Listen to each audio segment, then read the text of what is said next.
Bueno, ¿qué tal? ¿Cómo les va? La alegría de saludar aquí a todos los alumnos y a los colegas y amigos que desde toda Latinoamérica nos siguen. El agradecimiento al querido amigo doctor profesor Eduardo Yugdar, amigo de más de 30 años, que me ha convocado aquí. Yo hoy los estoy saludando y haciendo esta introducción. Seguramente haré mucho más corta cuando tenga que hablarles de la libertad de expresión y también de otro tema muy apasionante como es el derecho del deporte y los derechos humanos. Van a ser los tres temas junto a este que hoy nos ocupa, que es la libertad de culto, libertad de religión y libertad de pensamiento, los que suman, para hablarles de estos tres temas, ¿no? Pero bueno, vamos a empezar con lo que tiene que ver la libertad de conciencia y libertad religiosa. Es un tema muy polémico, ¿no? Muy polémico, que seguramente vamos a tener un feedback en cuanto a poder estar comunicados con ustedes a través de mail o a través de un chat, seguramente, porque también los disertantes nos sentimos nutridos, ¿no? de todo el auditorio. Esto es lo difícil de grabar a veces y no poder tener ese feedback, pero seguramente también vamos a estar en contacto a través de lo que pueden escribirme a mi correo o en un chat que pueda tener aquí el curso.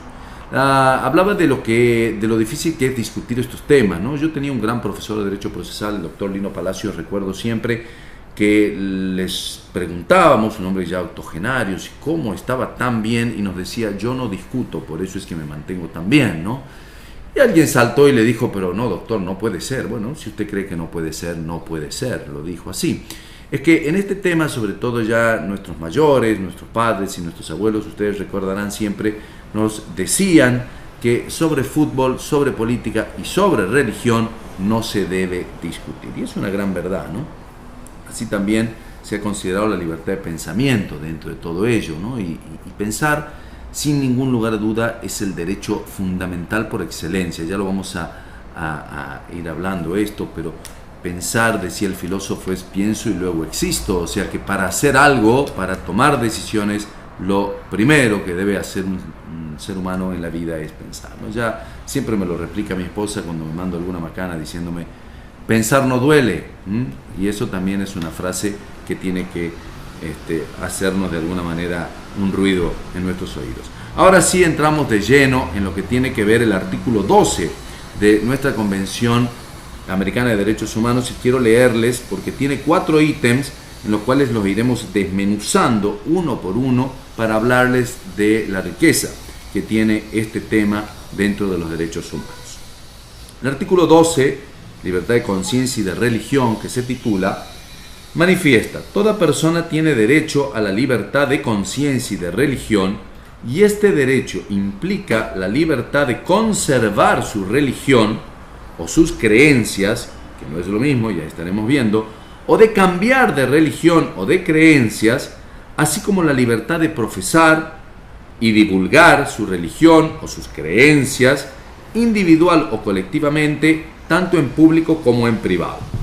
Nadie, dice el inciso 2 de este artículo, nadie puede ser objeto de medidas restrictivas que puedan menoscabar la libertad de conservar su religión o sus creencias, o de cambiar de religión o de creencias.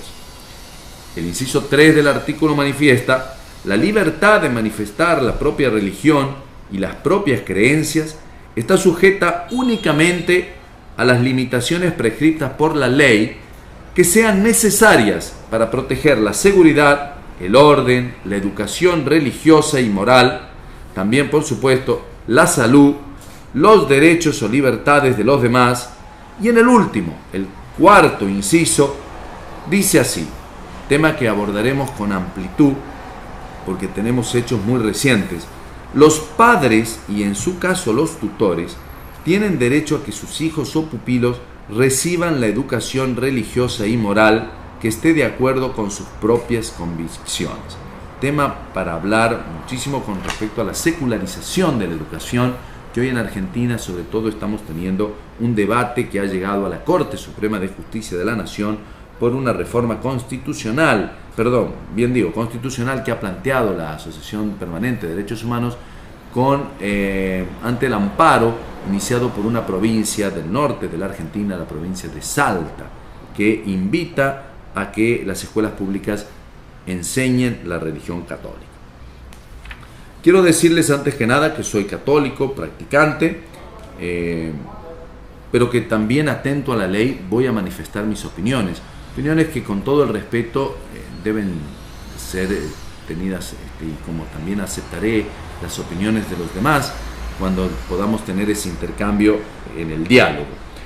La religión es un tema muy importante. La religión viene del latín que dice religare, o sea que viene de re, que significa estar sujeta, o sea, ligarlo intensamente. En sí, el concepto es estar ligado intensamente a algo. Podemos estar ligado al arte, podemos estar ligado al deporte, podemos estar ligado, en este caso, a algo todopoderoso, que es más que nada lo que nos lleva o concita esa relación a través de la religión, a lo divino, llámese Dios Jehová, Dios Yahvé, llámese Mahoma, llámese Buda, en esa diversidad de temas. La relación ha sido objeto, por cierto, de estudio de tanto ciencias sociales como la historia, ¿no? Como también la sociología, la antropología, o bien otras ciencias humanas como la antropología también, y también la filosofía y nuestra ciencia, que es la ciencia jurídica o la ciencia del derecho. También es cierto que es bueno decir que la religión ha regulado en primer momento las relaciones que se han dado entre todo lo que tiene que ver las comunidades políticas y las comunidades religiosas, y también ha sido importante en todo lo que regule a la relación de la libertad individual de los seres humanos con respecto a la conciencia y a la religión. En lo que hace al plano normativo, para entrar a vincular con el derecho, perdón, tenemos que referirnos allá al año 1776, en la Declaración de Virginia, en los Estados Unidos, ¿no? Cuando se desarrolla allí a partir de la historia de esta Declaración de los Derechos. En el artículo 16 señala algo muy importante.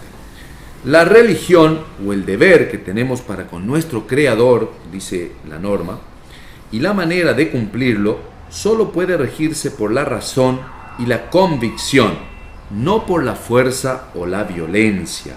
Y por consiguiente todos los hombres tienen igual derecho al libre ejercicio de la religión de acuerdo con los dictados de su conciencia. Aquí hay que hablar de ese derecho fundamental, que es poder ser libre en la elección de la religión, como decía el primer inciso, como también a ser libre a no tener religión, que es el respeto que debemos tener por los ateos y los agnósticos. Y miren qué curioso este artículo 16, sobre todo en qué momento nos viene a hablar, cuando hace muy pocas semanas, muy pocos días, hemos sido víctima, el mundo entero, de una atrocidad que fue el hecho de ISIS en Barcelona, en España, donde así se está viendo la cuestión de esa lucha, de esa guerra por cuestiones religiosas, que para muchos se entienden pasa más que nada por una cuestión de las armas y de los países en ese conflicto o en esos intereses de venta de armas, y en donde también está implicado o se inmiscuye la libertad de religión o la apariencia de este grupo de ISIS, respondiendo allí a la religión maometana y con actos típicamente violentos, ¿no? Que se reprime. Hoy justamente en las noticias salió una amenaza ya directamente a la feligresía católica, amenazándolo al Santo Padre, a nuestro compatriota Francisco, tendiéndole ya una amenaza directa al jefe de la Iglesia Católica. También hay que decir que en el preámbulo tenemos principios muy importantes, como por ejemplo, es deber del hombre servir al Espíritu con todas sus potencias y recursos, porque el Espíritu es la finalidad suprema de la existencia humana y su máxima categoría. Sin ningún lugar a dudas, la Convención Americana de los Derechos Humanos ha puesto en este principio, en esta libertad que se configura como derecho de la libertad de conciencia y la libertad religiosa, al cimento, a la base de los estados democráticos, por lo cual se ha dado en llamar la libertad más importante. Es la libertad considerada de esta manera. Tal es así que en su inciso primero del artículo 27, la Convención también enuncia que aún en estragos, en estados de guerra, la única libertad que no será suspendida será la libertad de religión y la libertad de conciencia. Es la única libertad que será sostenida ante hechos gravosos o hechos, digamos, tales como citaba, por ejemplo, el tema de la guerra. Así empezamos a hablar de lo que tiene que ver con otros principios, ya la Convención Americana sobre Derechos Humanos, traída, como les decía primero, o bien la Declaración de las Naciones Unidas sobre la eliminación de todas las formas de intolerancia, la discriminación fundada en lo religioso, o bien en las convicciones del año 1981, o bien también lo manifestado en la Declaración de los Derechos del Hombre y del Ciudadano allá por 1789 en París, cuando se refiere en el artículo 10 de esta gran enseñanza que nos dejó históricamente la Declaración de los Derechos del Hombre: nadie debe ser inquietado, dice el artículo 10, por sus opiniones, aunque sean religiosas, siempre que su manifestación no altere el orden público establecido por la ley, ¿no? Un rezo prácticamente de lo que tiene que estar protegida la libertad de conciencia y la libertad de religión. También traemos para nuestros tiempos el Pacto de San José de Costa Rica y la Convención Americana sobre los Derechos Humanos, justamente allí en su artículo 12, inciso 14, les decía recién, la libertad de conciencia expresa que los padres, en su caso de tutores, tienen derecho a que sus hijos puedan recibir la educación religiosa.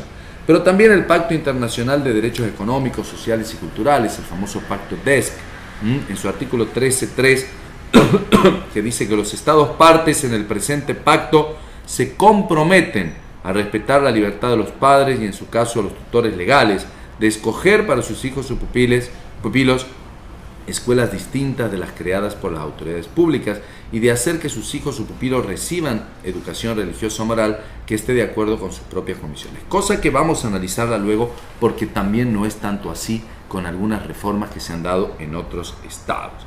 El Pacto Internacional de Derechos Civiles y Políticos dispone en su artículo 18 también que los estados parte en el presente pacto se comprometen a respetar la libertad de los padres, con respecto a tutores también. Esto tiene que ver con más que nada con la cuestión católica, pero se va a dar el ejemplo. A mí me viene la imagen del Evangelio, ¿no? Cuando uno cree que en el Evangelio, en el caso de los católicos, Jesucristo nunca obligó a nadie, y eso es por ahí, como bien decía un gran filósofo, Subedí, decía que la religión es esa relación, la religión no tiene problemas, porque es la relación de nosotros los seres humanos con el divino.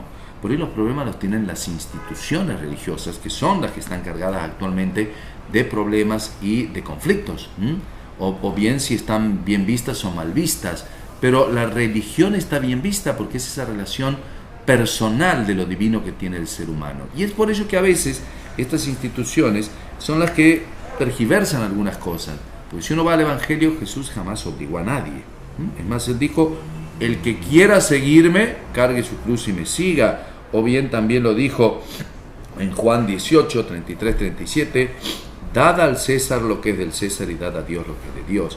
O sea, marca el Evangelio, la presencia para quienes somos cristianos, Cristo diciendo: señores, no confundan, lo mío no es de este mundo, lo mío es religioso, o bien tengo esa divinidad de mostrarme como Dios hombre, pero los compromisos políticos que un ciudadano debe tener en cualquier parte del mundo deben ser siempre cumplidos, ¿no? Por eso. Y el hombre justamente se distingue, ¿no? Y nosotros los seres humanos tenemos que tener justamente esa distinción simplemente por la cuestión de la dignidad humana, ¿no? De ese principio de supremacía de la dignidad humana, que estaremos siempre por encima de las cosas. Quiero recordarles a un gran filósofo que fue Jacques Maritain en su momento, que nos decía: decir que el hombre es una persona es decir que el fondo de su ser es un todo más que una parte. Siempre lo recordaba el filósofo. Y más independiente que siervo. Es que el pensamiento religioso designa diciendo que la persona humana es a imagen y semejanza de Dios. Ese es otro de los principios que tiene que ver con el catolicismo, ¿no? El valor de la persona, su libertad, sus derechos, surgen del orden de las cosas naturalmente sagradas, que también y de la dignidad absoluta, que es lo que recién les manifestaba, porque está en relación directa con lo absoluto, único medio en que puede hallar su plena realización. Su patria espiritual es todo el universo de los bienes que tienen valor absoluto y que reflejan en cierto modo un absoluto superior al mundo hacia el cual tienden. Los derechos del hombre y la ley natural, ¿no? En la colección Orfeo cito la fuente de esto cuando mencionaba también a Jacques Maritain. Hablando entonces de cuál es el derecho humano a la libertad religiosa, no hay una enumeración taxativa, pero sí es bueno recordarles que este derecho que toda persona tiene en el ejercicio de la libertad religiosa es a profesar su creencia religiosa, a cambiar o abandonarla, a manifestarla, a no estar obligado a expresarla, como así también a recibir y transmitir información religiosa, a no ser obligado a prestar juramentos, a rezar y practicar, o bien todo lo que tiene que ver con el rito. Y ahí está una de las diferencias, ¿no? La cuestión del rito. También a asociarse con fines religiosos, a recibir asistencia espiritual, a recibir sepultura. Y esto tiene que ver con uno de los fallos que ya estaremos viendo, pocos fallos que han tenido que ver aquí en la libertad religiosa conforme al actuar de la Corte Interamericana, y otros dos fallos que citaré de mi querido amigo el doctor profesor Eduardo Yugdar, que me los hacía notar por analogía, ¿no? que en su ingenio cómo lo ha traído, que son Atala de Rifo y Fornerón, que formaron parte de Chile y del Estado chileno y del Estado argentino respectivamente. También tenemos la libertad a conmemorar las festividades religiosas, que también en la segunda etapa del artículo vamos a ver una cuestión de Cuba, donde se produce una restricción, a recibir sepultura, les decía, o ser cremado, respetando las convicciones religiosas, a celebrar matrimonio según los ritos de la religión, a que se respete el secreto de confesión. A la Iglesia y las demás confesiones religiosas se debe garantizar también la reglamentación al menos, derechos a que reconozcan su personería jurídica y muchos más que por supuesto iremos mencionando a través de esta disertación. Para hablar entonces del ámbito religioso como concepto, yo ya les manifestaba que ha sido tomado por juristas, sociólogos, también por filósofos, pero aquí les hacía una aclaración con respecto a qué participación tiene el Estado, porque el Estado también debe ser parte en determinar lo que significa lo religioso de lo no religioso. Muchas cosas que se vinculan con lo mítico, o con la magia, o con el esoterismo, o bien con algunas cuestiones personales. Yo recuerdo en Santiago del Estero alguna vez en un árbol había figurado un rostro que se había dado en la altura de un árbol, de un tronco de un árbol, una figura que se asemejaba al rostro de Jesucristo, y ya toda una convocatoria de toda la gente allí para decir que había sido un milagro y que había aparecido Jesucristo en Santiago del Estero. Bueno, todas esas cosas hay que tener mucho cuidado, ¿no? Como también la Iglesia lo tiene previsto cuando suceden estos hechos, ¿no? Vuelvo a decirles que la Convención Americana de Derechos Humanos ha manifestado que la libertad de conciencia y la libertad de pensamiento y religiosidad es la libertad por excelencia. Ello lo ha confirmado, ¿no? Y que constituye en sí una sola libertad, pero con dos ámbitos, el ámbito religioso y el no religioso, con lo que les decía también del respecto al agnóstico o bien a la persona atea. Por otro lado, quería hacer mención al actuar de la Corte Interamericana. Se ha manifestado, por ejemplo, que en la película La Tentación de Cristo era una de las famosas o famosos fallos de la Corte Interamericana, pero que no debemos confundir, porque este no es el fallo, digamos, que puede caber dentro de este tema, ya que la misma Corte ha encontrado o ha determinado que no se encontraba violación alguna a la libertad religiosa de los demandantes en esta película, mas sí había más que nada una cuestión de violación a la libertad de expresión del artículo 13, que en las próximas conferencias vamos a estar viendo, ¿no? Yo recuerdo un caso también en Argentina, el caso Ferrari, que fue un caso tratado en donde una exposición de arte se había puesto a un Jesucristo como un avión, y que la feligresía católica, a través de una acción de clases, o una acción colectiva había intentado, digamos, sentirse dolida o como victimaria de una falta de respeto que luego la justicia argentina prácticamente dejó sin efecto, ¿no? O sea, resolvió que no había tal violación a la feligresía católica por ese hecho en una exposición de arte del artista Ferrari. Hay que tener en cuenta lo que decía también Pedro Viladrich, un español filósofo también, que afirmaba que el ateísmo debe ser considerado parte dentro de esta libertad religiosa que yo les marco, porque muchos seguramente también estarán en la concepción de no creer en nada y que también son sujetos de estos derechos fundamentales, ¿no? Por eso este autor distingue dos momentos muy importantes para solucionar este problema teórico. Él dice que está la libertad de elegir si creer o no creer, y esto él lo llama la libertad del acto de fe, que la fe es algo muy especial dentro de esta libertad religiosa, que quiero hacer también un hincapié sobre ello porque es un tema muy importante. Ya que la fe nunca se la ha definido, pero es esa confianza, ¿no? Esa credibilidad que uno tiene a veces sin ver. Una vez un sacerdote lo decía, es cuando te llaman por teléfono y alguien responde y dice que no estás, y yo tengo que confiar que no estás, porque no lo sé si estás o no, pero digamos, de ahí nace una fe real, ¿no? Después está una fe religiosa, que tenemos tanto los cristianos como los no cristianos, en los hechos que han sucedido o de lo que nos muestra la historia para hablar.